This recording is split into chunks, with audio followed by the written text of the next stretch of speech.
एक बहुत ही इंटरेस्टिंग हदीस है जिसमें रसूलुल्लाह सल्लल्लाहु अलैहि वसल्लम ने फरमाया था कि क़यामत तब तक नहीं आएगी जब तक तुम मुसलमान ऐसे लोगों से नहीं लड़ोगे जिनकी शक्लें बिल्कुल रेड लाल होंगी, उनके नाक बिल्कुल फ्लैट होंगे, उनकी छोटी छोटी आंखें होंगी और चेहरे बिल्कुल शील्ड्स की तरह फ्लैट होंगे और जिनके जूते बालों से बने होंगे।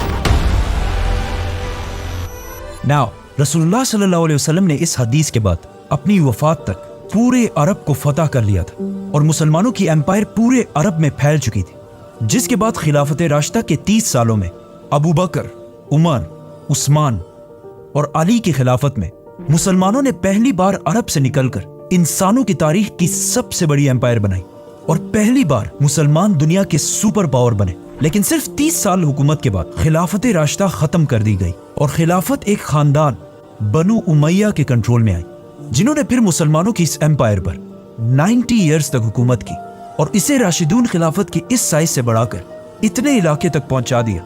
उमैया खिलाफत ने इतने बड़े इलाके को तो फतह कर लिया था, लेकिन बनु उमैया की खिलाफत में एक बहुत बड़ा मसला था कि ये खिलाफत सिर्फ और सिर्फ अरबों की थी, जिसमें नॉन अरब लोगों की कोई हैसियत नहीं थी। इस हद तक अरब कि इतनी बड़ी एम्पायर के बावजूद अरब हमेशा इस पूरी एम्पायर में बाकी अवाम से बहुत कम मिलते थे और किसी नॉन अरब को अरब से शादी करना इम्पॉसिबल था और बनु उमैया की गवर्नमेंट में सारे पोस्ट सिर्फ अरबों के पास थे।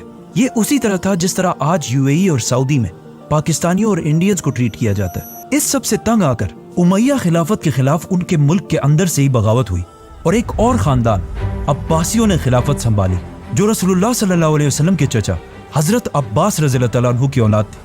अब अब्बासियों के टाइम पर ही मुसलमानों की ताकत अपनी पीक तक पहुंची, जिसे वेस्ट में इस्लामिक गोल्डन एज के नाम से जाना जाता है, जब बगदाद अब्बासी खिलाफत का कैपिटल दुनिया की सबसे ताकतवर सिटी थी।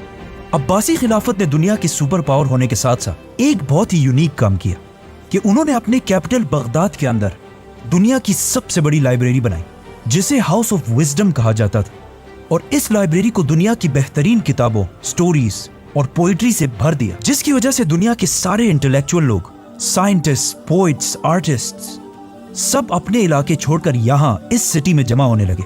अब्बासी खलीफा ने इस हाउस ऑफ विजडम में एक पोर्शन ट्रांसलेशन के लिए बनाया ताकि यहाँ पर लोग बैठकर दुनिया के पुराने अजीम लोगों की राइटिंग्स को अरबी जबान में ट्रांसलेट कर सके। और जब ये ट्रांसलेशन शुरू हुई तो आहिस्ता आहिस्ता अरबी जबान दुनिया की सबसे ताकतवर जबान बनने लगी, जिस तरह आज इंग्लिश जबान है। अब्बासी खिलाफत ने दुनिया में पहली बार साइंटिस्ट को अपने रिसर्च करने के लिए फंडिंग करना शुरू की, जिसकी वजह से दुनिया में बड़े बड़े मुसलमान साइंटिस्ट सामने आए, जैसे कि बगदाद के इस हाउस ऑफ विजडम का हेड जिसका नाम था अल-ख्वारिज़मी, A man named Al-Khwarizmi जिन्होंने पहली बार दुनिया में अलजबरा इंट्रोड्यूस किया, was one of the greatest mathematicians of all time, a Muslim, worked in the golden age of Islam. जो आज भी दुनिया के साइंस में बहुत बड़ी इंपॉर्टेंस रखता है। अब्बासी खिलाफत में साइंस के साथ साथ आर्ट्स भी बहुत आगे बढ़ा और इसी दौर में अल्फ लैल व लैल जैसी किताब लिखी, 1001 Nights, जिसमें ऐसी स्टोरीज लिखी गई जिन पर आज तक हॉलीवुड में मूवीज बनाई जाती हैं। For example Aladdin, Ali Baba, They all know about Alibaba. और सिम्बाद वगैरह। इन शॉर्ट मुसलमान दुनिया के सुपर पावर थे और इन्हें चैलेंज करने वाला दुनिया में कोई भी नहीं था। लेकिन जब भी हिस्ट्री में कोई एम्पायर इस लेवल तक पहुंचती है तो उससे आगे सिर्फ एक ही रास्ता होता है, डिक्लाइन। हुआ यूं कि अब्बासियों से पहले उमैया खिलाफत एज वी नो कि सिर्फ अरबों की खिलाफत थी, लेकिन अब्बासी खिलाफत उमैया से बिल्कुल ऑपोजिट थी। मतलब इस खिलाफत के दौर में एम्पायर के हर कोने से लोग गवर्नमेंट में शामिल थे, पर्शियंस, टर्क्स, ग्रीक सब। और एक अब्बासी खलीफा ने तो तुर्कों की एक बहुत पावरफुल फौज भी बनाई, सल्जूक फौज। और ये फौज टाइम गुजरने के साथ साथ इतनी स्ट्रांग हो गई कि इसने अब्बासी खिलाफत को मजबूत करने के बजाय खिलाफत का सारा कंट्रोल अपने हाथ में ले लिया, जिसके बाद खलीफा सिर्फ एक नाम का खलीफा था और मुल्क की सारी ताकत सल्जूक फौज के पास थी। ये ऐसा है जैसे आज किसी मुल्क का प्राइम मिनिस्टर सिर्फ नाम का प्राइम मिनिस्टर हो और मुल्क की सारी ताकत किसी और के पास हो। सॉरी। सल्जूक फौज के कंट्रोल के बाद इसी फौज की वजह से आहिस्ता आहिस्ता अब्बासी खिलाफत कमजोर होती गई और उनकी इस इतनी बड़ी एम्पायर में हर तरफ बगावतें स्टार्ट होने लगी, जिससे आखिर ये इतनी बड़ी एम्पायर छोटे छोटे हिस्सों में डिवाइड हो गई, जिसकी वजह से मुसलमानों के हाथ से पहली बार फलस्तीन छीन लिया गया। इस सब से बहुत साल पहले पहली खिलाफत में जब हजरत उमर रज़ियल्लाहु तआला अन्हु इन सारे इलाकों को फतह कर रहे थे तो उन्होंने क्रिश्चियंस की सबसे होली सिटी जेरूसलम को भी फतह कर लिया था। उसके बाद अगले 450 साल तक किसी की भी हिम्मत नहीं हुई थी कि वो फलस्तीन मुसलमानों से ले सके। लेकिन जब अब्बासी खिलाफत कमजोर हो गई और मुसलमान बहुत छोटे हिस्सों में डिवाइड हो गए, तो इस टाइम का यूरोप के क्रिश्चियंस ने फुल फायदा उठाया और यरूशलेम फलस्तीन को मुसलमानों के हाथ से छुड़ाने के लिए एक बहुत बड़ी जंग स्टार्ट की, the crusades. The mightiest battle between Christianity and Islam. और आखिर 1099 में उन्होंने फलस्तीन और जेरूसलम फतह करने के बाद हजारों मुसलमानों, बच्चे, औरतें, बूढ़ों को शहीद कर दिया और उनके घरों को आग लगा दी। एक किताब में तो ये तक लिखा है कि क्रूसेडर्स ने मुसलमान माओ से उनके बच्चे छीनकर बड़ी बड़ी बिल्डिंग से नीचे फेंक दिए। मुसलमानों ने इन क्रूसेडर्स से भागकर घरों और मस्जिदों में छुपने की कोशिश की, लेकिन क्रूसेडर्स ने बजाय इसके कि उनको निकाला जाए, क्रूसेडर्स ने उन घरों को बाहर से आग लगा दी, जिससे हजारों मुसलमान जलकर राख हो गए। अगर आप सोचेंगे कि इतना जालिम कोई कैसे हो सकता है, तो आज भी फलस्तीन में यही सब कुछ एग्जैक्टली इसी तरह हो रहा है। क्रिश्चियंस के जुल्म से कुछ ही मुसलमान वहां से बच कर निकले और ये मुसलमान मस्जिद अक्सा से उस पुराने कुरान मजीद को भी अपने साथ लेकर गए जो हजरत उस्मान के दौर में लिखा गया था। इस सब जुल्म के बावजूद दुनिया में मुसलमानों का ऐसा कोई लीडर भी नहीं था जो फलस्तीन को दोबारा फतह कर सके। लेकिन फलस्तीन खोने के सिर्फ 40 साल बाद इराक में एक आम से सोल्जर नजमुद्दीन अयूब के घर में एक बच्चा पैदा हुआ। यूसुफ सलाहुद्दीन अयूबी के नाम से याद किया जाता है।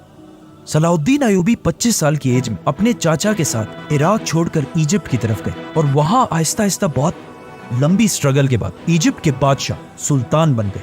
ये बहुत लंबी कहानी है, इसे फिर करेंगे। अब जब यहाँ इजिप्ट में सलाहुद्दीन अयूबी इजिप्ट के बादशाह बनने की तरफ जा रहे थे, तो इसी दौरान यहाँ से बहुत दूर मंगोलिया में एक छोटे से गांव के एक छोटे से कबीले के सरदार के घर में भी एक बच्चा पैदा हुआ जिसका नाम था थेमोजिन चंगेज खान। यस, सलाहुद्दीन और चंगेज खान एक ही दौर में जिंदा थे। एक ने मुसलमानों को वापस ग्लोरी की तरफ लेके जाना था और दूसरे ने मुसलमानों को ऐसा तबाह करना था जो इससे पहले किसी ने भी नहीं किया था। फलस्तीन और स्पेशली जेरूसलम को खोने के बाद मुसलमानों का कोई स्ट्रॉन्ग लीडर तो नहीं था, लेकिन इस दौरान सबसे जबरदस्त रोल मुस्लिम स्कॉलर्स उलमा ने प्ले किया था, क्योंकि इससे पहले जो मुसलमान हर वक्त आपस में लड़ते रहते थे और बहुत सारे फिरकों में डिवाइडेड, उन्हें कुछ बहुत अजीम स्कॉलर्स ने एक ही गोल पर यूनाइट करना शुरू किया कि किसी भी हाल में फलस्तीन को दोबारा फतह करना है, जिससे अगले कई सालों में मुसलमान किंगडम्स की यंग पॉपुलेशन के दिमाग में ये बात बहुत अच्छी तरह बैठ गई। लेकिन फिर भी मुसलमानों का ऐसा कोई एक लीडर नहीं था जो मुसलमानों को यूनाइट करके क्रिश्चियंस पर हमला कर सके। आखिर सलाहुद्दीन अयूबी ने इजिप्ट का सुल्तान बनने के बाद पहले तो क्रिश्चियंस के एक ग्रुप से डील कर ली कि अगले 10 साल तक बिल्कुल अमन होगा और हम एक दूसरे पर हमला नहीं करेंगे, ऑलमोस्ट सुलह हुदैबिया की तरह। इन 10 सालों को यूज करके सलाहुद्दीन अयूबी ने पहले मुसलमानों को यूनाइट करना शुरू किया और फिर आखिर इस सारे इलाके को फतह करने के बाद अब सलाहुद्दीन अयूबी दुनिया के सबसे ताकतवर मुसलमान बादशाह बन चुके थे और दुनिया के सारे मुसलमान फलस्तीन को फतह करने के लिए सलाहुद्दीन अयूबी की तरफ देखने लगे। उस जमाने के बड़े बड़े स्कॉलर्स ने भी सलाहुद्दीन अयूबी को सपोर्ट किया, जिनमें से सबसे बड़े स्कॉलर का नाम था शेख अब्दुल कादिर जिलानी।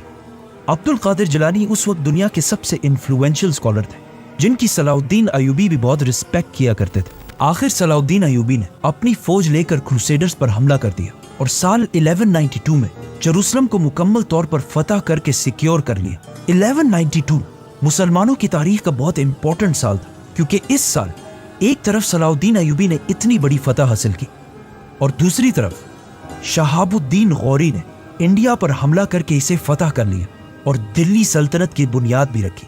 अब ऑलमोस्ट 100 साल बाद मुसलमान आखिरकार दोबारा थोड़ा स्टेबल होने लगे और मुसलमानों की खोई हुई इज्जत भी उन्हें वापस मिलने लगी। लेकिन अब जब मुसलमानों को थोड़ी कामयाबी मिल चुकी थी, तो इस सब से 600 साल पहले रसूलुल्लाह सल्लल्लाहु अलैहि वसल्लम की कही हुई हदीस के पूरे होने का टाइम आ चुका था। तो इस सब से बहुत दूर चंगेज खान ने मंगोलिया को यूनाइट कर लिया था और बहुत तेजी से हर तरफ अपनी ताकत बढ़ा रहा था। चंगेज खान का असली नाम तैमोजिन था और उसका बाप मंगोलिया के एक छोटे से कबीले का सरदार था। लेकिन तैमोजिन के बचपन में एक दूसरे कबीले ने उसके बाप को सीक्रेटली जहर देकर मार दिया था, जिसके बाद तैमोजिन और उसका पूरा खानदान बहुत सख्त जिंदगी गुजारता रहा। और कहा जाता है कि एक वक्त में तैमोजिन चाइना में किसी और का गुलाम बनकर भी रहा, लेकिन फिर तैमोजिन ने आखिर वापस मंगोलिया आकर अपने कबीले को यूनाइट किया और आहिस्ता आहिस्ता उसकी ये मंगोल एम्पायर बढ़ने लगी और इतनी बड़ी हो गई कि मंगोलियंस ने तैमोजिन को एक बहुत बड़ा टाइटल दिया चंगेज खान, जिसका मतलब है सबसे बड़ा बादशाह। खान, ये नाम खान इससे पहले टर्किश जबान में भी यूज किया जाता था, लेकिन चंगेज खान की वजह से ये नाम पूरी दुनिया में हमेशा के लिए फेमस हो गया। मतलब कुछ सर्वेस के मुताबिक आज दुनिया में 2.5 करोड़ लोग ऐसे हैं जिनके नाम में खान आता है, जैसे कि शाहरुख खान, आमिर खान और of course Imran Khan. Mongolia को आज भी अगर देखा जाए तो एक बहुत ही गरीब और आम सा मुल्क है, और उस जमाने में तो इससे भी बहुत ज्यादा कमजोर था।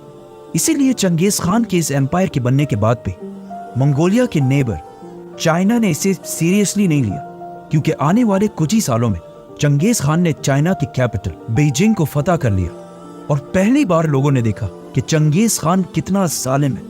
और उसके जुल्म की कहानियां तो हम सब ने सुनी है कि वो लोगों के सर काट कर उसके पिरामिड्स बनाया करता था। लेकिन ये जुल्म चंगेज खान का कोई शौक नहीं था, इस जुल्म से उसे बहुत बड़ा फायदा था। मतलब उसने अपनी पूरी फौज को 10 आदमियों के ग्रुप्स में डिवाइड किया, और फिर 10 से 100, और फिर 100 से 1000, और 1000 से 10,000 के ग्रुप्स। नाउ चंगेज खान ने अपनी आर्मी के लिए एक रूल बनाया था कि हर 10 लोगों के ग्रुप में अगर एक बंदा भी जंग छोड़कर भाग जाएगा तो उसके ग्रुप के बाकी 9 लोगों के सर काट दिए जाएंगे, जिससे चंगेज खान की आर्मी के सोल्जर्स एक दूसरे को जंग से भागने ही नहीं देते थे, और जो भी भागने की कोशिश करता था उसे उसकी आर्मी खुद ही मार देती थी। इसके अलावा चंगेज खान ने जस्टिस का एक ऐसा सिस्टम बनाया कि अगर कोई भी इस एम्पायर में किसी दूसरे का घोड़ा चोरी करे और पकड़ा जाए, उसे उस एक घोड़े के बदले 10 घोड़े वापस करने होंगे, और अगर वो वापस ना कर सका तो सिर्फ उसे नहीं, उसके पूरे खानदान, बच्चे, बीवी, माँ बाप सबको मार दिया जाएगा। इस तरह चंगेज खान की ये जालिम एम्पायर बहुत तेजी से फैलने लगे, और आखिर मुसलमानों की एक एम्पायर ख्वारिज़म से टकरा गई। पहले तो चंगेज खान का कोई इरादा नहीं था कि वो मुसलमानों से जंग करे, इसीलिए उसने ख्वारिज़म के बादशाह की तरफ दोस्ती का पैगाम लेकर एक डेलीगेशन भेजा। लेकिन ख्वारिज़म के बादशाह ने उन सारे लोगों को गिरफ्तार कर लिया, जिसकी वजह से उन्हें रिहा करने के लिए चंगेज खान ने अपने एम्बेसडर को बादशाह की तरफ भेजा, लेकिन बादशाह ने उस एम्बेसडर का सर काट दिया। अब ये बहुत बड़ी बात, एम्बेसडर या मैसेंजर को कत्ल करना इस्लाम में और दुनिया के हर कानून में बहुत बड़ा जुर्म है। जब मंगोलिया में चंगेज खान को इसका पता चला तो उसे बहुत गुस्सा आया, और अब उसकी इज्जत का सवाल भी था, तो उसने अपनी सबसे बड़ी फौज 1 लाख की फौज लेकर ख्वारिज़म की तरफ रवाना हुआ, और यहाँ मुसलमानों और मंगोल्स के दरमियान अगले 100 साल की जंग शुरू हुई। चंगेज खान ने बहुत तेजी से ख्वारिज़म की इस पूरी एम्पायर को खत्म कर दिया, और हर सिटी को फतह करने के बाद वहाँ की सारी पॉपुलेशन के सर काट दिए, और फिर उनके पिरामिड्स बनाए, ताकि पूरी दुनिया को पता चल जाए कि चंगेज खान से फड्डा लेना कोई आसान काम नहीं है। चंगेज खान के हमले से पहले ख्वारिज़म एम्पायर, जिसमें आज अफगानिस्तान, उज़्बेकिस्तान, ताजिकिस्तान जैसे इलाके हैं, इनकी आबादी 2 मिलियन 20 लाख के करीब थी, और चंगेज खान के हमले के बाद अब यहाँ की आबादी सिर्फ 2 लाख रह गई थी। मतलब चंगेज खान ने 18 लाख मुसलमानों को शहीद किया था। इन इलाकों को फतह करने के बाद एक दिन चंगेज खान ने सारे मुसलमानों को एक मस्जिद में जमा किया, और फिर खुद मिंबर पर चढ़ा और सारे मुसलमानों से कहा कि मैं तुम्हारे रब की तरफ से तुम पर अजाब बनाकर भेजा गया। इसके बाद मंगोलियन एम्पायर और भी बढ़ती गई, और ऊपर रशिया को भी फतह कर लिया। लेकिन उसी दौरान मंगोलिया में चंगेज खान फौत हो, और अपने बाद अपने बेटे उगुदाई को सबका बादशाह बनाया, और अपनी पूरी एम्पायर को अपने बेटों में डिवाइड कर दी। लेकिन चंगेज खान के जाने के बाद भी मंगोल एम्पायर हर तरफ फैलती गई, और आखिर बहुत साल बाद चंगेज खान के पोते हलाकू खान ने एक और बहुत बड़ी फौज तैयार की, और उसे लेकर बगदाद अब्बासी खिलाफत के कैपिटल की तरफ बढ़ने लगा, जो उस वक्त दुनिया की सबसे बड़ी और सबसे पावरफुल सिटी थी। अब चाहिए तो ये था कि उस वक्त के मुसलमान यूनाइट होकर मंगोल से लड़ते, लेकिन उस वक्त के मुसलमान इतने फिरकों में डिवाइड हो चुके थे कि मंगोल एम्पायर से लड़ने से ज्यादा वो एक दूसरे से डिबेट्स और मुनाजरों में ज्यादा इंटरेस्टेड थे। हलाकू खान ने हर तरफ से बगदाद को घेर लिया, और फिर आखिर 1258 बगदाद को मुसलमानों से छीन लिया और मुसलमानों के खलीफा को कत्ल कर दिया, जिसके बाद अब्बासी खिलाफत 500 साल तक हुकूमत करने के बाद हमेशा के लिए खत्म। बगदाद फतह करने के बाद हलाकू खान की फौज ने इतना खून बहाया कि कहा जाता है कि बगदाद में दरियाए फुरात का कलर मुसलमानों की खून की वजह से कई दिन तक बिल्कुल रेड, और रेड कलर के बाद यूफ्रेटिस रिवर का कलर ब्लैक हो गया, क्योंकि हलाकू खान ने बगदाद के हाउस ऑफ विजडम, जो दुनिया की सबसे बड़ी लाइब्रेरी थी, उसके सारे किताब जलाकर राख कर दिए और उन्हें दरिया में फेंक दिया, जिसकी वजह से दरियाए फुरात का कलर कई महीने तक बिल्कुल ब्लैक। हिस्ट्री में मुसलमानों पर इतना सख्त टाइम कभी भी नहीं आया कि सिर्फ मुसलमानों को नहीं बल्कि इस्लाम की सबसे होली साइट्स को भी खतरा हो, क्योंकि अब्बासी खिलाफत को खत्म करने के बाद अब मंगोलों के सामने सिर्फ एक और सल्तनत थी, ममलूक सल्तनत। और अगर ये इसे भी हरा देते तो मक्का और मदीना का कंट्रोल भी मंगोल्स के पास चला जाता, तो वो 100% मक्का में काबा को गिरा देते। बट ऐसा नहीं हुआ। जब मंगोल्स बगदाद फतह करके आगे बढ़े तो ये देखकर इजिप्ट के ममलूक सुल्तान ने अपने जनरल बेबर्स के साथ मंगोलों से लड़ने का फैसला किया। सुल्तान को सबने समझाने की कोशिश की कि मंगोलों से लड़ना इम्पॉसिबल काम है, क्योंकि उस जमाने के लोगों और कुछ बड़े बड़े स्कॉलर्स ने भी ये कह दिया था कि ये मंगोल ही असल में याजूज माजूज है और बस इसके कुछ ही अरसे बाद कयामत आने वाली, तो इनसे जीतना नामुमकिन है। लेकिन फिर भी सुल्तान और उसका जनरल बेबर्स मंगोलों के खिलाफ एक फौज जमा करने लगे। अब इसी दौरान मंगोलिया में हलाकू खान का भाई, जो उस वक्त पूरे मंगोल एम्पायर का बादशाह था, मार दिया गया। तो हलाकू खान मजबूरन अपनी बड़ी फौज लेकर वहां से वापस चला गया और एक छोटी फौज को यहाँ पर छोड़ा। और आखिर फलस्तीन में ऐन जालूत के मकाम पर मंगोल्स और मुसलमानों की फौज आमने सामने हुई। ये ऐन जालूत इलाका फलस्तीन में है और इसे ऐन जालूत इसलिए कहा जाता है क्योंकि यहूदियों के मुताबिक ये वही एग्जैक्ट जगह है जहाँ पर इससे हजारों साल पहले दाऊद अलैहिस्सलाम ने एक बहुत बड़े वॉरियर जालूत को हराया था। और अगेन अब हजारों साल बाद यहाँ एग्जैक्टली ऐसा ही हुआ कि कमजोर मुसलमानों ने पहली बार द ग्रेट मंगोल एम्पायर को बहुत बुरी तरह हरा दिया और मंगोल एम्पायर की एक्सपेंशन को हमेशा के लिए रोक दिया। मतलब ये जंग हारने के बाद मंगोल एम्पायर कभी भी इससे आगे नहीं बढ़ी। ये थी मंगोल्स और मुसलमानों की जंग, जिसका इससे बहुत साल पहले रसूलुल्लाह सल्लल्लाहु अलैहि वसल्लम ने पहले ही बता दिया था, जो आखिर ऐन जालूत की जंग के साथ खत्म हो गई। लेकिन फिर भी मुस्लिम दुनिया के एक बहुत बड़े हिस्से पर मंगोल्स का कंट्रोल था और उन्हें दुनिया में कोई भी चैलेंज नहीं कर सकता। लेकिन फिर आहिस्ता आहिस्ता यही मंगोल यहाँ के रिलीजन इस्लाम को स्टडी करने लगे और आखिर इतना इम्प्रेस हुए कि सारा मंगोल खानदान जो इन इलाकों में आबाद था मुसलमान हो गया और ये सारे इलाके दोबारा इस्लाम के कंट्रोल में आए। अगर आप चंगेज खान की औलाद के सारे नाम देखें तो पहले इन सारों के नाम बिल्कुल मंगोल नाम, जैसे कि ओगोदाय, जोची, हलागू। लेकिन आहिस्ता आहिस्ता इनके नाम मंगोल से मुसलमान नाम होने लगे, जैसे कि मोहम्मद, तैमूर, यूनुस और बाबर।